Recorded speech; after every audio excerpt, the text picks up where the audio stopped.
నా ప్రియుడు తన బంగారం వంటిది అతని గొప్పతనంలో ఉన్నది. ధనవంతుడు 100 మంది 10,000 అతి సుందరుడు నా ప్రియుడు అని వర్ణిస్తుంది. ఏమి ప్రయోజనం? ఆయన వెళ్ళిపోయాడు. దేవుడిని విన్నాను, నా ప్రియుడు గొప్పవాడు, నా దేవుడు గొప్పవాడు, నా దేవుడు గొప్పవాడు, నాకు ఎన్నో మేలు చేశాడు, నాకు అనేక కార్యాలు చేశాడు అని నీవు మళ్ళీ దేవుడిని విడిచిపెట్టి నీవు ఆ మాట అని సహాయం చేసిన తర్వాత మళ్ళీ నువ్వు దేవుడిని విడిచిపెట్టి నువ్వు అన్ని దేవతలను ఆశ్రయించి లోకాశ్రయం వెళ్తే దేవుడు నిన్ను నీ ప్రార్థనను ఆలకించడు. దేవా నేను చేసిన తప్పులను క్షమించు. ప్రభువా ఆశ్రయించే ప్రార్థన అతను రక్షించే ఒకసారి రేపైతే రాకపోతే ప్రభువాన్ని ఆశ్రయించలేదు నాయన, అతన్ని మరణానికి పాత్రలు చేశావు, నువ్వే తన జీవితం మధ్య బతికేలాగా చేశావు నాయన. రేపు ప్రాంతంలో నేను అలా ఉండకూడదు ప్రభువా. నాయన గర్జిత సింహంలో వస్తానంటున్నాం, ఆ జనం మహా భయంకరంగా ఉంటారంటున్నాం, అయ్యో ఆ జనం మహా శ్రమ అంటున్నాం. నాయన నేను అలా ఉండడానికి వీల్లేదు నాయన, నా జీవితంలో ఉండడానికి వీల్లేదు. ఇవన్నీ నేను భయభక్తులుగా వచ్చిందాను నాయన. ఈ ఉపవాస ప్రార్థన ద్వారా నా జీవితాన్ని మార్చుకున్నాను నాయన. ఇంతకాలం నేను అత్యారంలో బతుకుతాను, ఇంతకాలం నేను అవిశ్వాసంలో బతుకుతాను, ఇంతకాలం పాప జీవితంలో బతుకుతాను, ఇంతకాలం పాపంలో లోకంలో బతుకుతాను, రాష్ట్రంలో బతుకుతాను నాయన. ఇక్కడ నేను అలా బతకను నాయన. ఈ ఉపవాస ప్రార్థన ఆకలిలో నా తీర్మానం ఏంటంటే ప్రభువా నేను నీకోసమే బ్రతుకుతాను. అప్పుడు పౌరులు చెప్పినట్టుగా బ్రతికిన క్రీస్తు బ్రతుకుతాను, చచ్చిపోయిన క్రీస్తు బ్రతుకుతాను.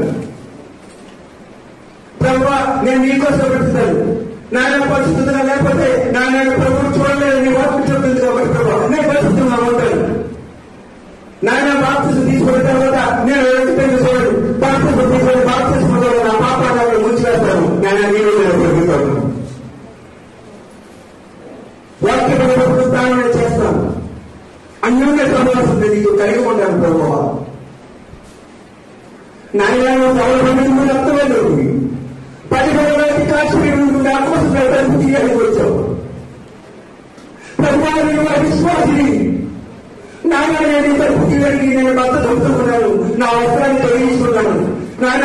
నీటి అవసరాన్ని నేను తొలగించుకున్నాను ప్రభావ నాయన. నీటి అవసరాన్ని నేను లోపల విడిచిపెట్టేశాను నాయన. నేను తరపు తీయడానికి ఆలోచన చేశాను ప్రభావ, నేను తరపు తీయడానికి ఆలోచన చేశాను. నేను వెళ్ళిపోయాను నాయన. దగ్గరికి అలా చేయను అమ్మా. నీకోసం తగలబడిన ఎంతవరకు నీకోసం ఒక పాప అలనాడు నిలబెట్టుతాడు, ఒక నిర్దోషపడింది, ఒక అలనాటి నుంచి ఈనాడు వరకు కూడా బతుకుతూ ఉంది.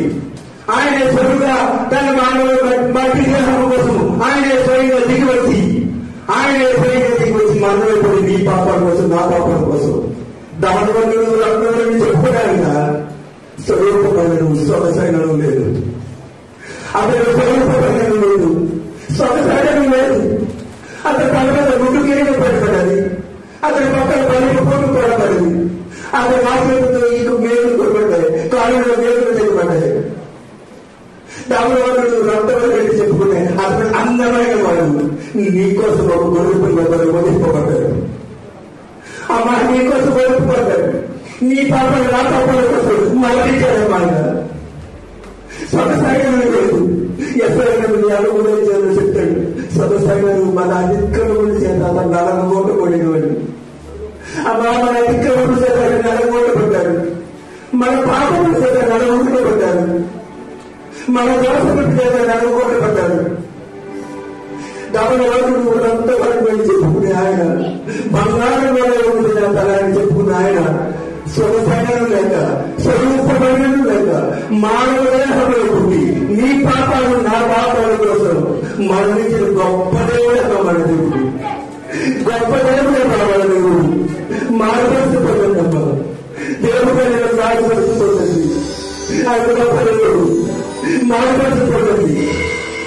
బాధ్యత తీసుకోండి, బాధ్యత తీసుకొచ్చాను. ఆ మాట ఎంతవరకు అత్యారంలో వచ్చేసండి, అత్యారంలో వచ్చాను. నాయన నా కోసం నాయన అది ప్రార్థన చేయండి. తండ్రి నాయన పెట్టాను, నాయన ఆ స్థలంలో పెట్టాను. కొంతసేపు అవకాశం చూసుకున్నాను ప్రభు, కొంతసేపు ఆశ్చర్యంగా గొప్పగా క్రైస్తుగా పెట్టాను. నాయన ఏమనుకున్నాను, నేను విడిచిపెట్టేశాను ప్రభు, నాయన నేను విడిచిపెట్టేశాను ప్రభు. నేను ఉపవాసపడుతున్నాను ప్రజలు మార్చి నాయన అనేక రకాలుగా గౌరవ నేను విన్నాను, ఈ వాక్యాన్ని నేను విన్నాను. నాయన ఈ వాక్యాన్ని నేను అమలు చేసుకుంటాను.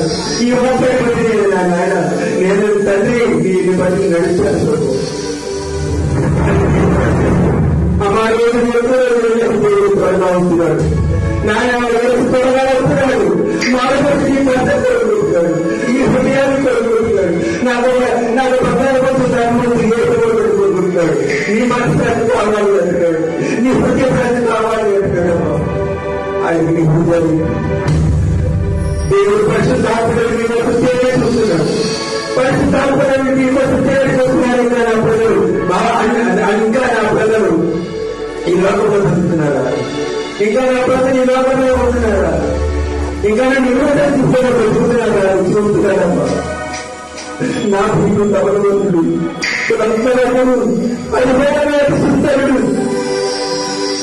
అతను తన పద్నాలుగు ఉన్నది, అతను దుర్గతంగా మహారాజు అద్భుతంగా ప్రదర్శించిన మహారాజు. అటువంటి దేవుడు నీ కోసము నా కోసము స్వరూపమైనను సమస్తమైనను లేక మానవ పుట్టిన పుట్టి పాపమును నివృత్తి చేయడానికి ఆయన రక్తాన్ని స్వయంగా చింతించి మరణించి నీ కోసం మరణ